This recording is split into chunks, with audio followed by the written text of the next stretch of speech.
بسم اللہ الرحمن الرحیم وقل رب زدنی علما۔ محترم بھائیوں اور بہنوں، آئیے اب ہم کتاب و سنت کے نصوص کی روشنی میں اللہ کے نبی صلی اللہ علیہ وسلم کے خاتم الانبیاء ہونے کے دلائل آپ کی خدمت میں پیش کرتے ہیں۔ قرآن کریم سے سب سے پہلی دلیل سورہ الاحزاب آیت نمبر 40، ما کان محمد ابا احد من رجالکم ولکن رسول اللہ وخاتم النبیین وکان اللہ بکل شیء علیما۔ محمد صلی اللہ علیہ وسلم تمہارے مردوں میں سے کسی کے باپ نہیں ہیں، لیکن وہ اللہ کے رسول ہیں اور سب انبیاء میں اخیر میں آنے والے ہیں، سلسلہ نبوت کو ختم کرنے والے ہیں، اور اللہ ہر چیز کا خوب علم رکھتا ہے۔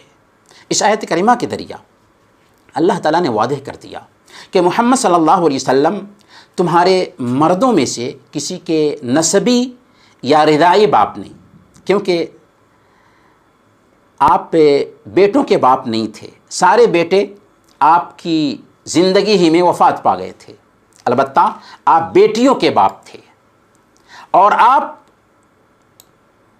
اپنی امت کے روحانی باپ ضرور ہیں، اور آپ تمام انبیاء کے سلسلہ کو بھی ختم کرنے والے ہیں۔ قیامت کے دن تک آپ کے بعد کسی کو نبوت نہیں مل سکتی، وحی کا سلسلہ کٹ چکا ہے۔ اس آیت کی تفسیر میں امام ابن جریر الطبری رحمۃ اللہ علیہ نے قتادہ رحمۃ اللہ علیہ سے نقل کیا ہے کہ خاتم النبیین یعنی اے آخرہم، یعنی خاتم النبیین کا مطلب آخری نبی ہونا ہے۔ 64 صحابہ کرام 64 صحابہ کرام سے اس آیت کی تفسیر میں یہی اقوال آئے ہیں کہ اللہ کے نبی صلی اللہ علیہ وسلم آخری نبی اور رسول ہیں، آپ کے بعد کوئی نبی اور رسول آنے والا نہیں ہے۔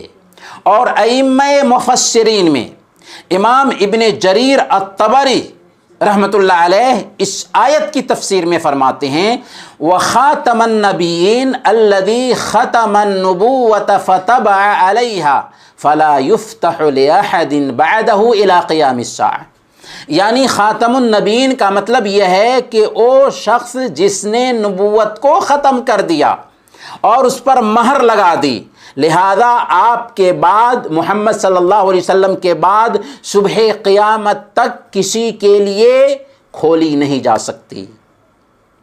اور امام ابن کثیر رحمۃ اللہ علیہ اس آیت کی تفسیر کے ضمن میں فرماتے ہیں فَهَذِهِ الْآيَةُ نَصٌّ فِي أَنَّهُ لَا نَبِيَّ بَعْدَهُ وَإِذَا كَانَ لَا نَبِيَّ بَعْدَهُ فَلَا رَسُولَ بِالطَّرِيقِ الْأَوْلَى، کہ یہ آیت اس بات کے لیے نص ہے، صراحت ہے کہ اللہ کے نبی صلی اللہ علیہ وسلم کے بعد کوئی نبی نہیں، اور جب اللہ کے نبی صلی اللہ علیہ وسلم کے بعد کوئی نبی نہیں تو بدرجہ اولا کوئی رسول نہیں ہو سکتا۔ کیوں؟ اس لیے کہ رسالت کا مقام نبوت کے مقام سے خاص ہے، یعنی ہر رسول نبی ہو سکتا ہے اور ہر نبی رسول نہیں ہو سکتا۔ گویا اب آپ کے بعد ہمیں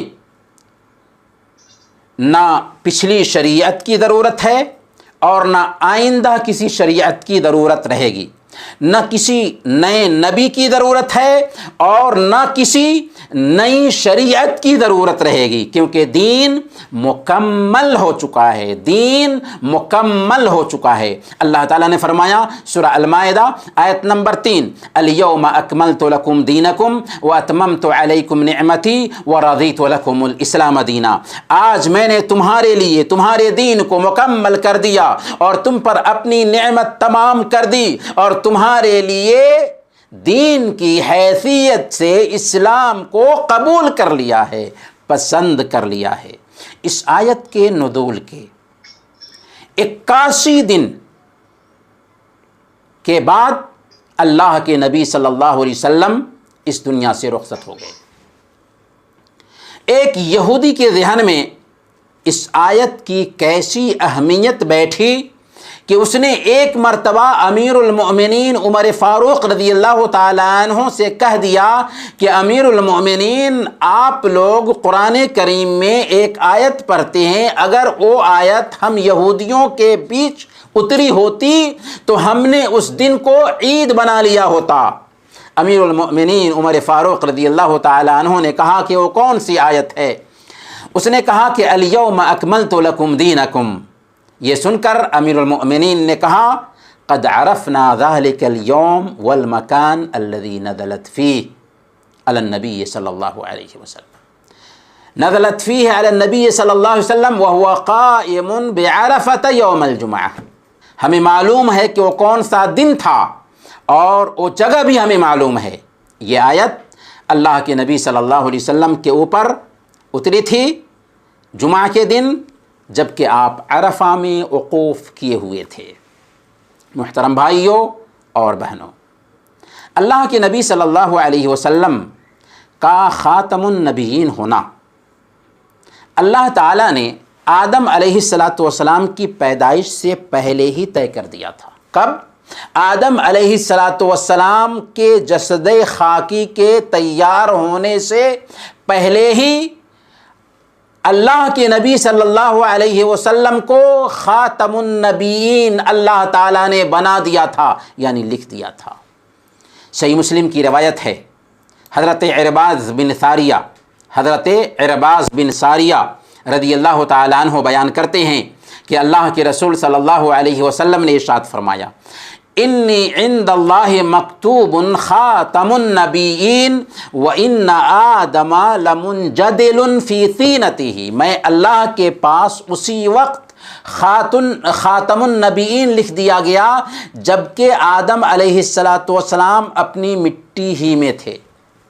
کیا مطلب یہ کہ اللہ تعالیٰ نے آپ صلی اللہ علیہ وسلم کا خاتم النبیین ہونا آدم علیہ السلام کے جسد خاکی کے تیار ہونے اور ان میں روح پھونکے جانے سے پہلے ہی لکھ دیا تھا۔ گویا اللہ کے رسول صلی اللہ علیہ وسلم آدم علیہ السلام کی پیدائش سے پہلے ہی آخری نبی طے کر دیے گئے تھے، لوح محفوظ میں لکھ دیا گیا تھا کہ آپ آخری نبی ہوں گے۔ یہ نہیں جیسا کہ ہندوستان پاکستان کے بعض بھائی سمجھتے ہیں کہ سب سے پہلے اللہ کے نبی صلی اللہ علیہ وسلم کا نور پیدا ہوا، یا اللہ کے نبی صلی اللہ علیہ وسلم نور سے پیدا ہوئے، یا اللہ کے نبی صلی اللہ علیہ وسلم کائنات کی تخلیق کا سبب ہیں۔ یہ سب غلط ہے۔ یہ جو مشہور ہے کہ اللہ کے رسول صلی اللہ علیہ وسلم کا سب سے پہلے نور پیدا ہوا، یہ منگرت بات ہے۔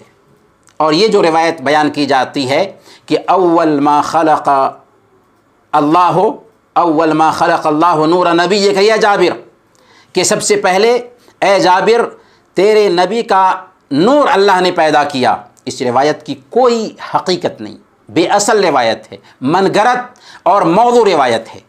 اور اس عقیدہ کی تردید اس حدیث سے بھی ہوتی ہے جس میں اللہ کے نبی صلی اللہ علیہ وسلم فرماتے ہیں اول ما خلق اللہ القلم، اللہ تعالیٰ نے سب سے پہلے قلم کو پیدا کیا۔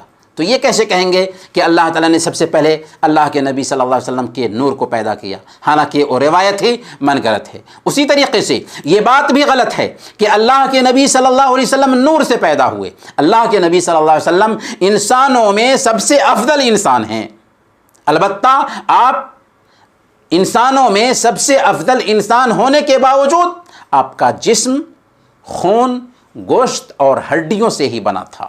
قانون فطرت کے مطابق آپ اپنے ماں باپ کے گھر میں پیدا ہوئے، پیدائش سے پہلے آپ کی تخلیق نہیں ہوئی۔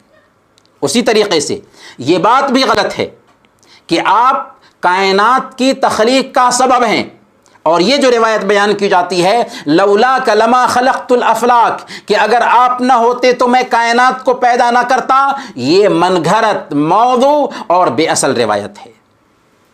اور یہ روایت اللہ رب العالمین کے اس فرمان کے بھی خلاف ہے جس میں اللہ فرماتا ہے سورہ الذاریات آیت نمبر 56 وما خلقت الجن والانس الا لیعبدون، ہم نے جنوں اور انسانوں کو صرف اپنی عبادت کے لیے پیدا کیا ہے۔ اس سے پتہ یہ چلا کہ اللہ کے نبی صلی اللہ علیہ وسلم باعث تخلیق کائنات نہیں بلکہ تخلیق کائنات کا مقصد اللہ کی عبادت ہے۔ برکیف ہم عرض یہ کر رہے تھے کہ اللہ تعالیٰ نے حضرت آدم علیہ السلام کو پیدا کرنے سے پہلے ہی لکھ دیا تھا، حضرت آدم علیہ السلام کو پیدا کرنے سے پہلے ہی یہ لکھ دیا تھا کہ محمد صلی اللہ علیہ وسلم آخری نبی ہوں گے۔ اس لیے جتنے بھی انبیاء اس دھرتی پر تشریف لائے ان سارے انبیاء سے اللہ رب العالمین نے تاکید کی تھی کہ ان کے زمانے میں اگر آخری نبی آ جائیں تو ان کی ذمہ داری بنتی ہے کہ وہ ان کی اطاعت کریں گے۔ سورہ آل عمران آیت نمبر 81، وَإِذْ أَخَذَ اللَّهُ مِيثَاقَ النَّبِيِّينَ لَمَا آتَيْتُكُم مِّن كِتَابٍ وَحِكْمَةٍ ثُمَّ جَاءَكُمْ رَسُولٌ مُّصَدِّقٌ لِّمَا مَعَكُمْ لَتُؤْمِنُنَّ بِهِ وَلَتَنصُرُنَّهُ قَالَ أَأَقْرَرْتُمْ وَأَخَذْتُمْ عَلَىٰ ذَلِكُمْ إِصْرِي قَالُوا أَقْرَرْنَا قَالَ فَاشْهَدُوا وَأَنَا مَعَكُم مِّنَ الشَّاهِدِينَ کہ یاد کرو اس وقت کو جب کہ اللہ نے سارے پیغمبروں سے، سارے نبیوں سے یہ عہد لیا، یہ میثاق لیا کہ آج ہم نے آپ کو کتاب دی ہے، حکمت دی ہے، کل اگر کوئی نبی، جن سے مراد محمد صلی اللہ علیہ وسلم ہیں، دوسرے نبی آتے ہیں آپ کے پاس تو آپ ان کی تعلیم کی تصدیق کریں گے؟ تو سب نے کہا کہ ہاں ہم اس بات کا اقرار کرتے ہیں۔ تب اللہ رب العالمین نے کہا کہ اچھا تو تم گواہ رہو اور ہم بھی اس پر گواہ ہیں۔ اس آیت کی تفسیر میں حضرت علی اور حضرت ابن عباس رضی اللہ تعالی عنہما بیان کرتے ہیں کہ اللہ تعالیٰ نے جتنے بھی نبی کو بھیجا سارے انبیاء سے یہ عہد و پیمان لیا کہ اگر ان کے جیتے جی ان کی زندگی میں محمد صلی اللہ علیہ وسلم بھیج دیے جائیں تو ضرور بالضرور وہ ان پر ایمان لائیں گے اور ان کی مدد کریں گے۔ اور اسی طریقے سے ہر نبی کو یہ حکم دیا اللہ تعالیٰ نے کہ وہ اپنی امت سے بھی عہد و پیمان لیں کہ اگر محمد صلی اللہ علیہ وسلم ان کے زمانے میں بھیج دیے جائیں تو ان پر ایمان لائیں گے اور ان کی مدد کریں گے۔ یہ مطلب ہے اس آیت کریمہ کا۔ گویا کہ اللہ کے نبی صلی اللہ علیہ وسلم کو آدم علیہ السلام کی پیدائش سے پہلے ہی خاتم النبیین لکھ دیا گیا تھا، لیکن آپ کو پیدا کیا گیا اس وقت جب کہ آپ کی پیدائش کا وقت آیا۔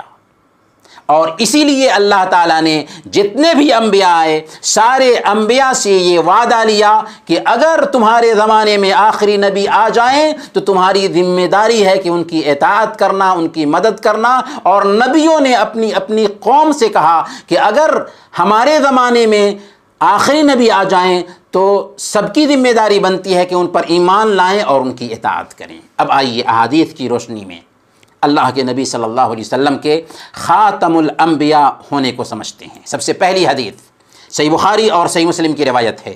حضرت ابو ہریرہ رضی اللہ تعالیٰ عنہ بیان کرتے ہیں کہ اللہ کے نبی صلی اللہ علیہ وسلم نے ارشاد فرمایا، مثلی ومثل الانبیاء من قبلی کمثل رجل بنا بنیانا فاحسنہ واجملہ۔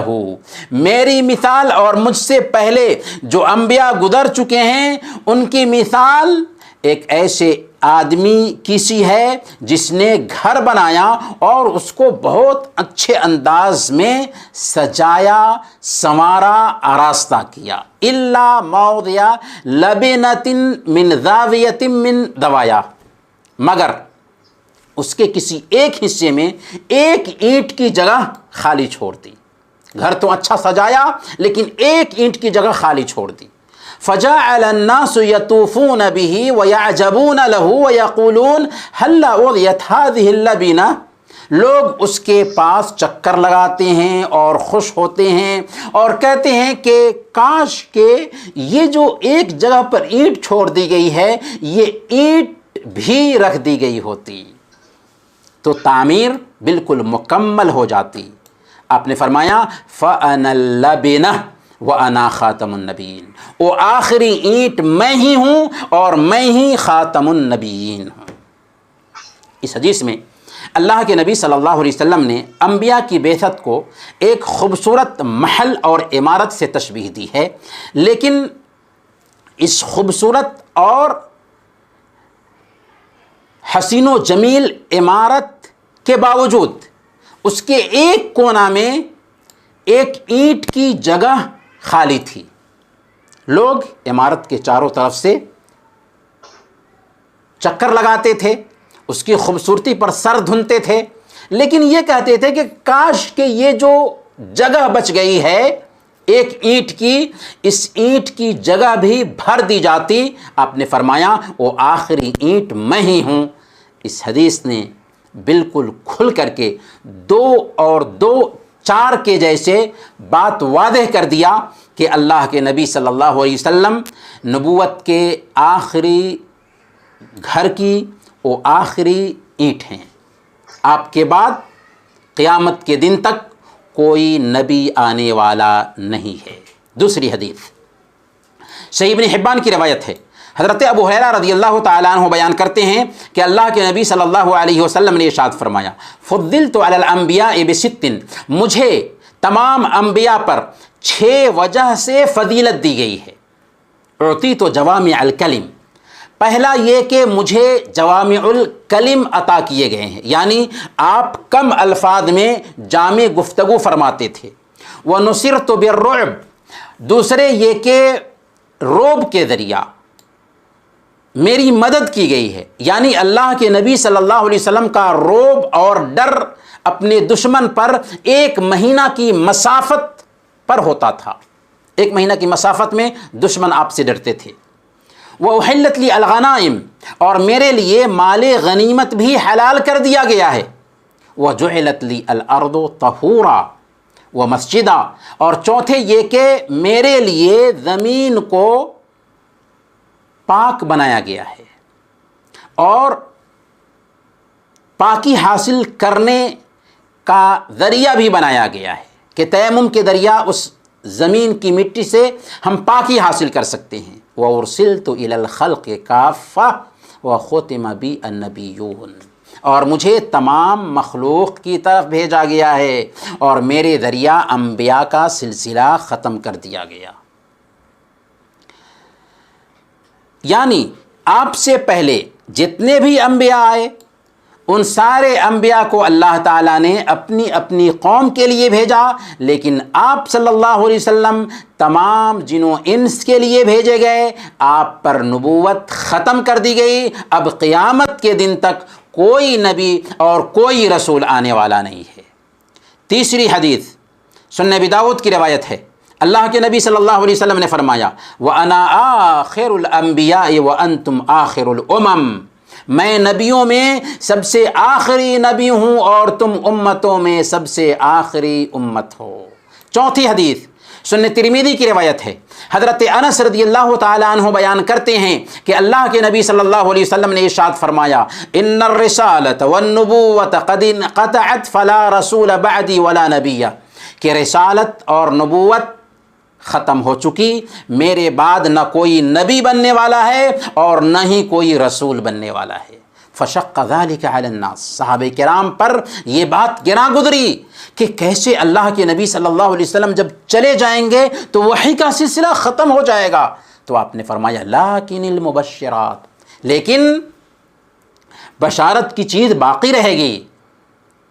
صحابہ نے پوچھا وما المبشرات، کہ بشارت کی چیز کیا ہے؟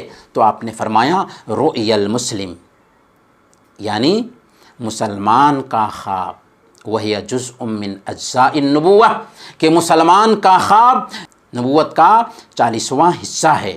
گویا کہ خواب کے ذریعہ ایک مومن کی تائید کی جائے گی۔ اس حدیث میں اللہ کے نبی صلی اللہ علیہ وسلم نے جب صحابہ کرام سے کہا کہ میرے بعد قیامت کے دن تک اب کوئی نبی نہیں آنے والا ہے، تو صحابہ کرام چونکہ نیکیوں کے رسیہ تھے، یہ سن کر ان کو ملال ہوا کہ آپ کے بعد وحی کا سلسلہ کٹ جائے گا۔ تب اللہ کے نبی صلی اللہ علیہ وسلم نے صحابہ سے فرمایا کہ دیکھو وحی کا سلسلہ تو کٹ جائے گا، لیکن مومن کو اچھے خواب آیا کریں گے، مومن کو اچھے خواب دکھائی دیں گے، جس سے ان کی تائید ہوگی، اور اچھے خواب نبوت کا 40واں حصہ ہے۔ 5ویں حدیث صحیح بخاری اور صحیح مسلم کی روایت ہے۔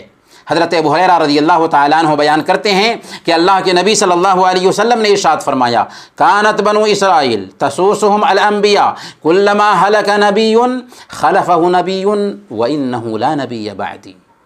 بنو اسرائیل کی سیاست ان کے انبیاء ہی کرتے تھے، جب کسی نبی کی وفات ہوتی تو دوسرے نبی کو اللہ تعالیٰ ان کا خلیفہ بنا دیا کرتا تھا۔ وَإِنَّهُ لَا نَبِيَّ بَعْدِي، لیکن میرے بعد اب کوئی نبی آنے والا نہیں ہے۔ 6ٹھی حدیث میں اللہ کے نبی صلی اللہ علیہ وسلم فرماتے ہیں، یہ صحیح بخاری اور مسلم ہی کی حدیث ہے، حضرت جبیر بن مطعم رضی اللہ تعالیٰ عنہ بیان فرماتے ہیں کہ اللہ کے نبی صلی اللہ علیہ وسلم نے فرمایا، ان لی اسماء، میرے کچھ نام ہیں۔ دوسری روایت میں آتا ہے ان لی خمسۃ اسماء، میرے 5 نام ہیں۔ ان 5 ناموں کو یاد رکھنا چاہیے ہمیں۔ انا محمد، میں محمد ہوں، وانا احمد، اور میں احمد ہوں، وانا الماحی الذی یمحو اللہ بی الکفر، اور میں ماحی ہوں، میرے ذریعہ اللہ تعالیٰ کفر کو مٹائے گا، وانا الحاشر الذی یحشر الناس علی قدمی، اور میں حاشر ہوں کہ میرے بعد قیامت قائم ہوگی اور حشر برپا ہونے والا ہے میرے بعد ہی۔ وَأَنَا الْعَاقِبُ، اور میں عاقب ہوں، اور عاقب کس کو کہتے ہیں؟ اس کو کہا جاتا ہے جس کے بعد کوئی نبی نہ ہو۔ اللہ کے نبی صلی اللہ علیہ وسلم کے اس میں 5 نام بتائے گئے، میں محمد ہوں، میں احمد ہوں، میں ماحی ہوں، میں حاشر ہوں، اور میں عاقب ہوں۔ عاقب کا مطلب ہوتا ہے کہ جس کے بعد کوئی نبی نہ ہو، گویا کہ اللہ کے نبی صلی اللہ علیہ وسلم آخری نبی ہیں، آپ کے بعد کوئی نبی نہیں آنے والا ہے۔ 7ویں اور آخری حدیث صحیح مسلم کی روایت ہے، حضرت سعد بن ابی وقاص رضی اللہ تعالیٰ عنہ بیان کرتے ہیں کہ اللہ کے نبی صلی اللہ علیہ وسلم نے حضرت علی رضی اللہ تعالیٰ عنہ سے فرمایا تھا، انت منی بمنزلت ہارون من موسیٰ الا انہ لا نبی بعدی، اے علی تم میرے لیے ویسے ہی ہو جیسے ہارون علیہ السلام موسیٰ علیہ السلام کے لیے تھے، لیکن فرق یہ ہے کہ میرے بعد کوئی نبی نہیں۔ یعنی اے علی تم میرے لیے ویسے ہی ہو جیسے ہارون علیہ السلام موسیٰ علیہ السلام کے لیے تھے۔ ہارون علیہ السلام چونکہ نبی تھے، لیکن یاد رکھو کہ میرے بعد کوئی نبی آنے والا نہیں ہے۔ گویا اللہ کے نبی صلی اللہ علیہ وسلم نے اس غلط فہمی کو ذہن سے کھرچ دیا، نکال دیا کہ میرے بعد بھی کوئی نبی ہوگا۔ محترم بھائیوں اور بہنوں، کتاب و سنت کے ان واضح نصوص سے یہ بات کھل کر کے ہمارے سامنے آ گئی کہ اللہ کے نبی صلی اللہ علیہ وسلم خاتم الانبیاء ہیں، خاتم النبیین ہیں۔ آپ کے بعد اب قیامت تک کوئی نبی نہیں آنے والا ہے۔ ہم نے چند آیتیں اختیار کیں اور چند احادیث اختیار کی۔ سینکڑوں آیتیں ہیں، سینکڑوں احادیث ہیں جو اس بات پر دلالت کرتی ہیں کہ آپ آخری نبی ہیں، اور اس مسئلے پر صحابہ کا اجماع تھا، اور آج تک پوری امت مسلمہ کا اجماع ہے کہ اللہ کے نبی صلی اللہ علیہ وسلم کے بعد قیامت تک کسی کو وحی نہیں آ سکتی، کوئی نبی نہیں بن سکتا۔ ابن حجر مکی نے فتاوی میں لکھا ہے، ومن اعتقد وحیا بعد محمد صلی اللہ علیہ وسلم کفر باجماع المسلمین، جس نے اس بات کا عقیدہ رکھا کہ اللہ کے رسول صلی اللہ علیہ وسلم کے بعد کسی کو وحی آتی ہے وہ کافر ہے، اس پر مسلمانوں کا اجماع ہے۔